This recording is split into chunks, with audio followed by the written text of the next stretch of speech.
अस्सलामु अलैकुम वरहमतुल्लाहि वबरकातुहू। सल्लु अलल हबीब सल्लल्लाहु अला मुहम्मद सल्लल्लाहु अलैहि व आलिहि वसल्लम। रज़ाए इलाही चैनल में आप सबको खुश आमदीद कहते हैं। अल्लाह अज़्ज़ा वजल से दुआ है कि अल्लाह अज़्ज़ा वजल आप सब पर अपना खास करम फरमाए, दोनों जहानों की भलाइयाँ अता फरमाए, खुशियाँ अता फरमाए, हर दुख और तकलीफ से महफूज रखे। अल्लाह अज़्ज़ा वजल बे औलादों को नेक और सालिह औलाद अता फरमाए, बेरोज़गारों को अपनी बारगाह इलाही से रिज़्क़ हलाल कमाने और खाने की तौफीक अता फरमाए, और बीमारों को सेहत कामिला आजिला अता फरमाए, और जितने भी बीमार हैं अल्लाह अज़्ज़ा वजल अपने ख़ास फजल और करम से उनको सेहत कामिला आजिला अता फरमाए। आज की वीडियो में हम आपको बताएंगे कि नाखून काटने का सही तरीका क्या है। तो इसमें यह बात ज़हन में रखिएगा कि शरीयत मुतहरा में 40 दिन से ज़्यादा अगर आप नाखून नहीं काटते तो इस सूरत में आप गुनहगार होंगे। इसलिए कोशिश किया करें कि सही मानों में 40 दिन से पहले बल्कि हर हफ्ते जुम्मा के दिन आप नाखून काटा करें।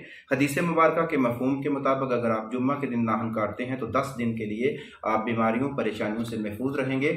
इसलिए कोशिश किया करें कि हर जुम्मा के दिन आप नाखून काटा करें। तो नाखून काटने के मुख्तलिफ तरीके हैं, लेकिन सही तरीका जो उलमा ने नबी करीम सल्लल्लाहु अलैहि वसल्लम की तालीमात से अख़ज़ किया है वो ये है कि आप सबसे पहले दाएं हाथ की उंगली का जो है वो नाखून काटेंगे। आज हम आपको प्रैक्टिकली तौर पर ये बताएंगे कि नाखून किस तरह काटे जाते हैं। तो जब भी हम नाखून काटेंगे, ये हमारा दायां हाथ है, शहादत की उंगली से हम शुरू करेंगे। पहले इसका जो है वो नाखून काटेंगे इस तरतीब से, फिर नंबर 2, नंबर 3, नंबर 4, फिर नंबर 5, नंबर 6, नंबर 7, नंबर 8 और फिर 9 और 10 इस तरह काटेंगे। हम प्रैक्टिकली करते हैं।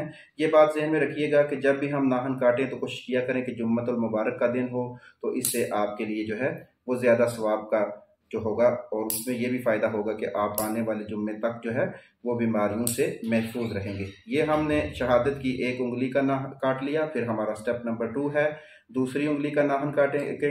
इसी तरह जो है स्टेप बाय स्टेप चलेंगे। देखें, नाखून में अगर मैल होगी ना तो ये आपके लिए नुकसानदेह होगी। इसलिए कोशिश किया करें कि जल्द अज जल्द हर हफ्ते नाखून काटा करें, ताकि आपके नाखूनों में मैल इकट्ठी ना हो और आपके लिए ये जो है वो सेहत को नुकसान पहुंचाएगी। और वैसे भी शरीयत मुतहरा एक पाकीज़ा शरीयत है जो आपको सही मानों में जो है सफाई सुथराई को पसंद करती है, और आपको भी चाहिए कि सही साफ़ और सुथरे तरीके से रहा करें। तो इसलिए कोशिश किया करें कि अपने नाखून, अपने ज़ेर बाल जितने भी हैं और जो भी फालतू चीज़ें हैं उनको हर जुम्मा वाले दिन साफ़ किया करें।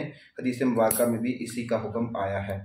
जब हमने ये हाथ काट लिया, अब हमने इस हाथ की छोटी उंगल से शुरू करना है, ताकि फिर स्टेप बाय स्टेप हम दाएं से ही शुरू करेंगे और दाएं पर ही आकर ख़त्म करेंगे। अब यहाँ हमने ये इस हाथ पे 1 2 3 4 के साथ किया। अब हम यहाँ से शुरू कर रहे हैं। इसके नेक्स्ट जो है हम इस पे आएंगे। इसी तरह जो है आप कोशिश किया करें कि जो नाखून आप काटें उनको भी जो है वो किसी अच्छी जगह पे रख दें। मसलन ज़मीन में दफन भी कर सकते हैं, क्योंकि आजकल शहरों में जो लोग हैं वो तो ज़मीन में दफन नहीं कर सकते। लेकिन ये नहीं है कि इनको आग वगैरह लगाने से बचना चाहिए, क्योंकि ये आपकी ज़िंदगी का हिस्सा है, आपकी बॉडी का हिस्सा रहे हैं। इसलिए इनका एहतराम करके दफन नहीं कर सकते तो किसी अच्छी जगह पर रख दें इनको, या कूड़े में भी फेंके। तो कोशिश किया करें कि आग वगैरह से ये बचें। और बहुत से लोगों को ये आदत होती है कि वो मुंह से भी नाखून काटते हैं। इससे बर्स की बीमारी पैदा होती है और इससे बहुत से जरासीम होते हैं और बहुत सी बीमारियां जन्म लेती हैं। तो इसलिए इससे भी बचना चाहिए। अब हमने 8 उंगलियों के नाखून काट लिए हैं। अब हम पहले बाएं हाथ का जो है अंगूठा, इसका नाखून काटेंगे। तो इसके बाद जो है फिर हम दाएं हाथ पे आएंगे और हमने दाएं से ही शुरू किया था और दाएं पे ही ख़त्म कर देंगे। तो इंशाल्लाह ये बहुत ही बेहतरीन तरीका रहेगा।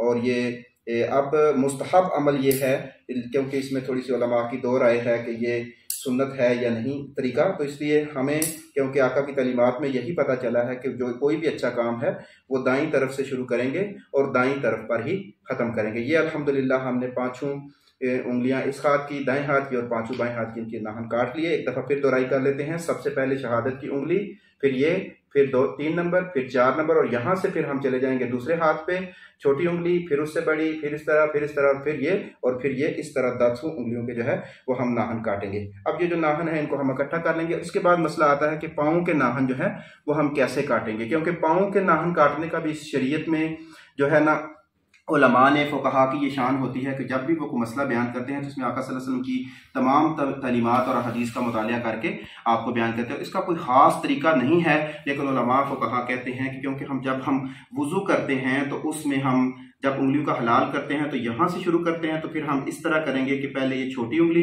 फिर उससे बड़ी, फिर उससे ये दाएं पाँव की छोटी उंगली से शुरू करेंगे, 1 number, 2 number, 3 number, 4 number, 5 number, और फिर हम अपने बाएं पाँव के यहाँ से शुरू करेंगे 6, 7, 8, 9 और 10, यानी कि छोटी पाँव की उंगली से शुरू करेंगे और बाएं पाँव की छोटी उंगली पर खत्म करेंगे। अल्लाह पाक हमें सही मानों में शरीयत मुतहरा पर चलने की तौफीक अता फरमाए। अपनी सफाई और सुथराई का खास ख्याल रखा करें, पाकीज़ा रहा करें, खूबसूरत रहा करें, क्योंकि इस्लाम को जब आप दूसरे लोगों के सामने पेश करते हैं तो आपका खूबसूरत होना, आपके साथ साथ आपके अखलाक का भी खूबसूरत होना बहुत ज़रूरी है। लोगों के लिए आसानियाँ पैदा किया करें, अपने हमसायों, दोस्त अहबाब, अपने रिश्तेदारों और कि सबके साथ अच्छा सलूक किया करें और शरीयत का ऐसा नमूना पेश करें कि लोग आपके अखलाक को देखकर धड़ाधड़ सुन्नतों पर अमल करना शुरू कर दें और इस्लाम में दाखिल हों। यही हमारा दीन हमें तालीम देता है। अल्लाह अज़्ज़ा वजल से दुआ है कि अल्लाह अज़्ज़ा वजल हमने जो भी अमल किया इस पर हमें खुद भी अमल करने की तौफीक अता फरमाए।